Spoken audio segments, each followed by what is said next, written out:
से ही मिले बोरा में झोला में। और साथ में खुशबू रानी है, हमारी सिस्टर है। तो आप लोग और इधर बहुत सिस्टर है, डांस करके दे रहे हैं वीडियो को। आप लोग अपना प्यार दुलार आशीर्वाद दीजिए।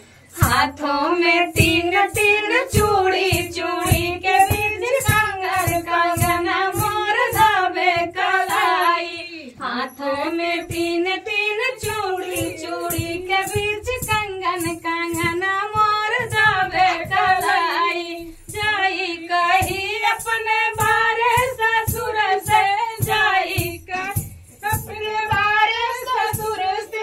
कंगनों में पेंच लगवा दा, कंगना मोर दाबे, कंगना मोर दाबे कलाई। कंगनों में पेंच लगवा दा, कंगना मोर दाबे कलाई। हाथों में तीन तीन चूड़ी, चूड़ी के बीच कंगन, कंगना मोर दाबे कलाई।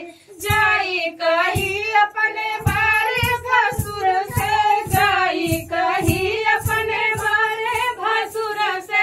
कंगनों में पेच लगवा दा, कंगन मोर दाबे, कंगन मोर दाबे कलाई।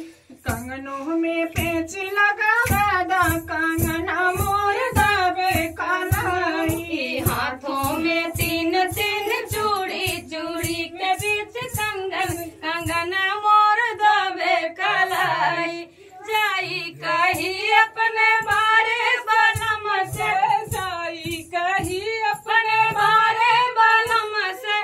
कंगनों में पेच लगवा दा, कंगना मोर दाबे, कंगना मोर दाबे कलाई। कंगनों में पेच लगवा दा, कंगना मोर दाबे, कंगना मोर दाबे कलाई।